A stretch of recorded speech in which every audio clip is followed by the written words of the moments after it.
Good morning. Today I am chomping at the bit, and it's not because of this coffee, but it's because I want to talk to you about what I consider to be the crown jewel of all spiritual disciplines. It's the spiritual discipline of fellowship. Listen to what John says in his later years as a pastor. This is the message we've heard from him and declare to you. God is light, and in him is no darkness at all. If we walk in the light as he is in the light, we have fellowship with one another, and the blood of Jesus cleanses us from all, or purifies us from all our sin. So to help make this point on this particular discipline, I want to put you in touch with my favorite person on this subject, and it's Larry Osborne. I'm going to be quoting from this book, Spirituality for the Rest of Us. Sounds good, eh? Well, to help, let me give you this quote. He says, having watched thousands of people face difficult or confusing circumstances over the years, I've noticed a pattern in how things work out.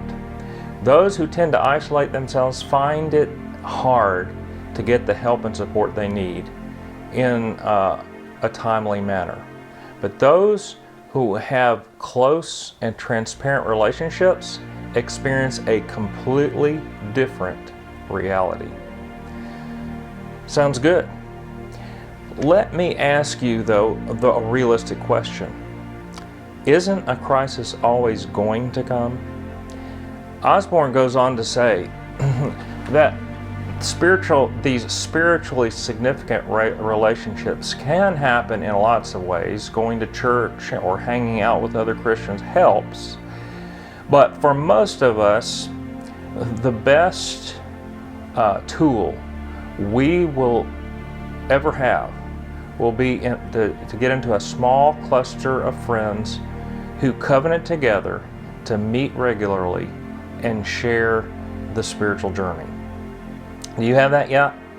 In the New Testament days, he goes on to say that he would just have called regular church one of these groups, because all there were small churches. We would call them house churches because there were no buildings. The church did not have any large buildings to meet in. So the closest parallel we have in our day are what we call small groups.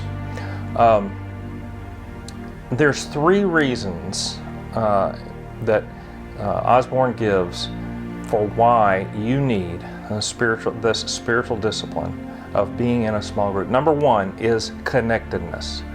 Belonging to a small group velcros you to the people and information you'll need.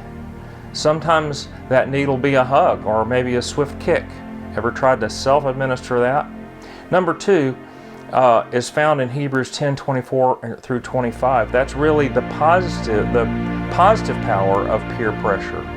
We hear a lot about the negative force, and we know it's real, but there is also a positive power of peer pressure in spiritually significant relationships. And finally, the reality of honesty. When you're in a small group, it tends to make you honest. And I've got an opportunity for you to give this a try without even having to be face-to-face with the group at first. I'm going to be doing an online Bible study called Spiritual Intimacy starting next Wednesday at 6:30.